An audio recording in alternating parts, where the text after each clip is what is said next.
उसमें 5 पॉइंट्स बड़े इंपॉर्टेंट हैं। पहला जो मेरी रिव्यू पिटीशन है, अब रीड की तो बात खत्म हो गई, अब रिव्यू की। जो मेरी रिव्यू पिटीशंस है उसमें बहुत सारी तरह की प्रॉब्लम्स हैं।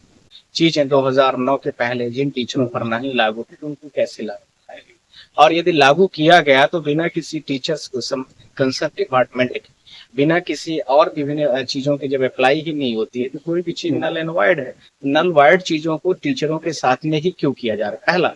दूसरा, आरटीई एक्ट को और इसके साथ में टेट, जो फिजिकल एजुकेशन वाले जो टीचर हैं और जो म्यूजिक वाले टीचर जो हमारे पिटीशन के हिस्से थे, उनको कैसे हम बचा सकते हैं। और आज तक वो टीईटी के दायरे में कभी आए नहीं और कोर्ट उनको कंसीडर भी नहीं करती।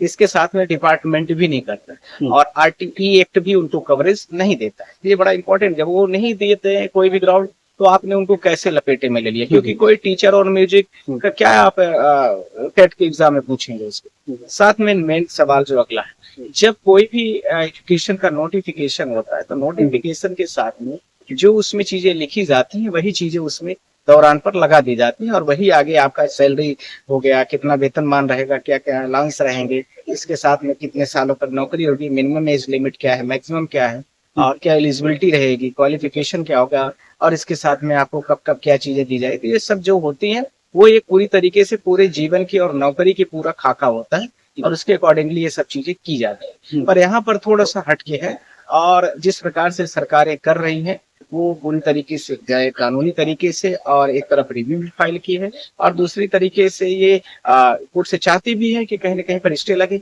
और कहीं अप्रत्यक्ष रूप से कोर्ट के ऑर्डर को एक्सिक्यूट भी कर रहे हैं। तो इन सारी चीजों के दौरान पर हम सब कोर्ट से हमारा रिक्वेस्ट होगा कि आप इस जजमेंट को अभी तत्काल जो है तो साथ में विभिन्न पार्टी जो राज्य है, भारत देश के 30 राज्य के बाद 30 राज्यों में सिर्फ एक राज्य को छोड़ दिया जाए तो बाकी राज्यों को आपने बिना पार्टी बनाए, बिना किसी हिस्सेदारी के, बिना उनको किसी चीजों के अवगत के, बिना किसी निर्णय को अपना सीधा ऑर्डर पास कर दिया, तो ऐसे नहीं हो सकता है।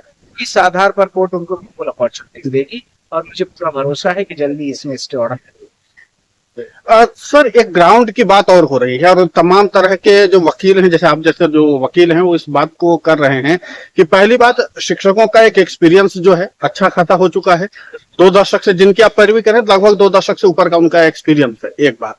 दूसरी बात है कि ये राज्य सरकारें बहुत सारी प्रोफेशनल तौर पर उनको ट्रेनिंग देती हैं समर में, जब पेपर हो जाता है तो।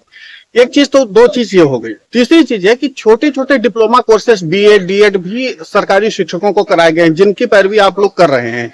तो क्या ये कि मजबूत स्ट्रांग नहीं आधार नहीं बनाया जा सकता कोर्ट में कि जब लगभग 30-40 से ज्यादा प्रोफेशनल ट्रेनिंग्स हो चुकी हैं, इसके बाद आपने बीएड डीएड भी करवाया है, इसके अलावा उनका एक्सपीरियंस है, तो ये कि मजबूत ग्राउंड नहीं बन सकता टीटी से ज्यादा स्ट्रांग के आप इसके बिहाफ पर भी तो इनको आगे बढ़ा सकते हैं? ये तो आपके प्रश्न का हम इंतजार कर रहे थे कि आप प्रश्न पूछते, सारा जवाब एक बार ही दूंगा तो आप प्रश्न कैसे।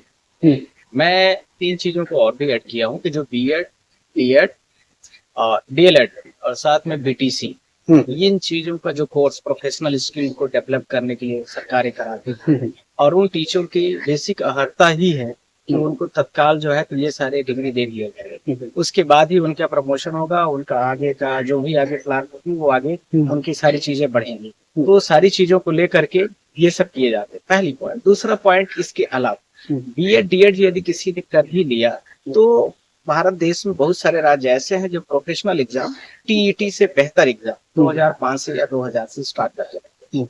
तो जब उन्होंने पहले से ही टीटी से बेहतर एग्जामिनेशन कंडक्ट करा कर, उदाहरण स्वरूप मध्य प्रदेश का व्यापम का मैंने कई बार आपके माध्यम से इस चीज को, तो ये जब खुद भी किए हुए हैं तो फिर क्या जरूरत है कि आप टीईटी को लगा।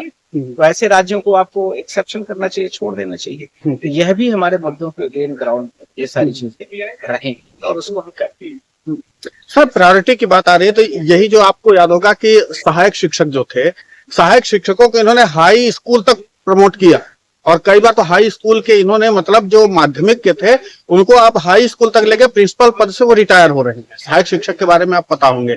तो जो ये इस तरीके से जो बातें आई हैं तो उनके तो सिर्फ प्रोफेशनल ट्रेनिंग के बिहार पर ही ना आपने प्रमोट किया था, तो फिर टेट अनिवार्यता पर सरकारी शिक्षकों के लिए इस तरीके से जो गवर्नमेंट अपना रुख अपना रही है उसमें तो पहले क्लियर कर देना चाहिए कि हमने न्यूनतम योग्यता पर भर्ती की थी और हमने ट्रेनिंग दे करके उनको अधिकतम योग्यता तक पहुंचाया था। तो इस पे क्या आगे और भी बहस होगी अगर स्टेप की बात आती है तो, और इसके अलावा इन ग्राउंड्स के आधार पर क्या शिक्षकों की योग्यता को एक मजबूत आधार मिल जाएगा और आगे उनको राहत मिलेगी? देखिए, जो बिंदुओं को मैंने बात किया है, इसके अलावा भी बहुत सारे पॉइंट्स है और कोर्ट की पिटीशन में भी है, कोर्ट के दौरान पर भी उठाए जाएंगे। और बहुत तरह के ग्रुप है, बहुत तरह के संगठन है, लगभग 50 पिटीशन आ चुकी है अब वर्तमान स्टेज में।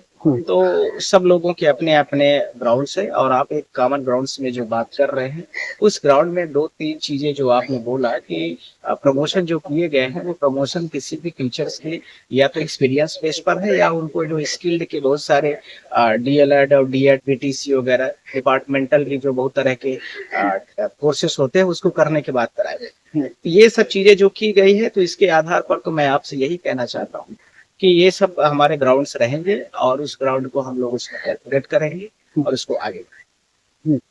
अब कुछ और तथ्यों के बारे में मैं बात कर लेता हूँ जो हमारा मैटर लगा है, थोड़ा ध्यान रखें। एक सवाल लास्ट है सर। एक तथ्य ये भी है कि जैसे कुछ राज्य ऐसे हैं जो हाल फिलहाल में केंद्र शासित प्रदेश बने हैं, और केंद्र शासित प्रदेश बनने के साथ ही एक सवाल और भी निकल कर आता है कि उनके लिए पहले के रूल कुछ और थे, चूंकि वो राज्य थे, अब केंद्र शासित प्रदेश बने। उदाहरण के लिए जम्मू कश्मीर ले लीजिए, लेह लद्दाख ले लीजिए, इस तरीके के जो राज्य केंद्र शासित प्रदेश अब बने हैं, तो इनके शिक्षकों के लिए नियमितीकरण को लेकर के भी अलग अलग तरह के मतभेद हैं। तो ऐसे मामले में फिर क्या होगा? इनके लिए भी क्या सुप्रीम कोर्ट अब अलग से कुछ विचार करेगी या फिर अलग ग्राउंड तैयार होगा या उनको भी इस तरीके से घसीटा जाएगा? देखिए, अभी जो 2009 के बाद की जो वैकेंसी, 2010 के बाद की वैकेंसी, उनमें सब में टेट के लिए बात बढ़ी। पर इसके साथ में यह भी ध्यान रखना है कि जो अभी टेट वाला इशू चल रहा है, उसी के साथ में हम इन लोगों की पैरवी करेंगे और उसी में इंटरव्यू में इनको कुछ रिलीफ दिलाने की कोशिश करेंगे, चाहे नया जिला हो, चाहे नया राज्य हो या नए कानून के अंतर्गत।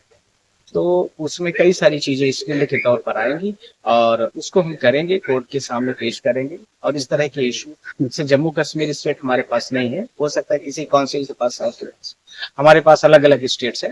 तो यह ध्यान रखना है कि इसके बारे में हम थोड़ा और डिटेल भी देख लेंगे। उस समय पर हमें जैसे जरूरत पड़ती है तो हम उसको कैसे उसको टेकअप कर सकते हैं।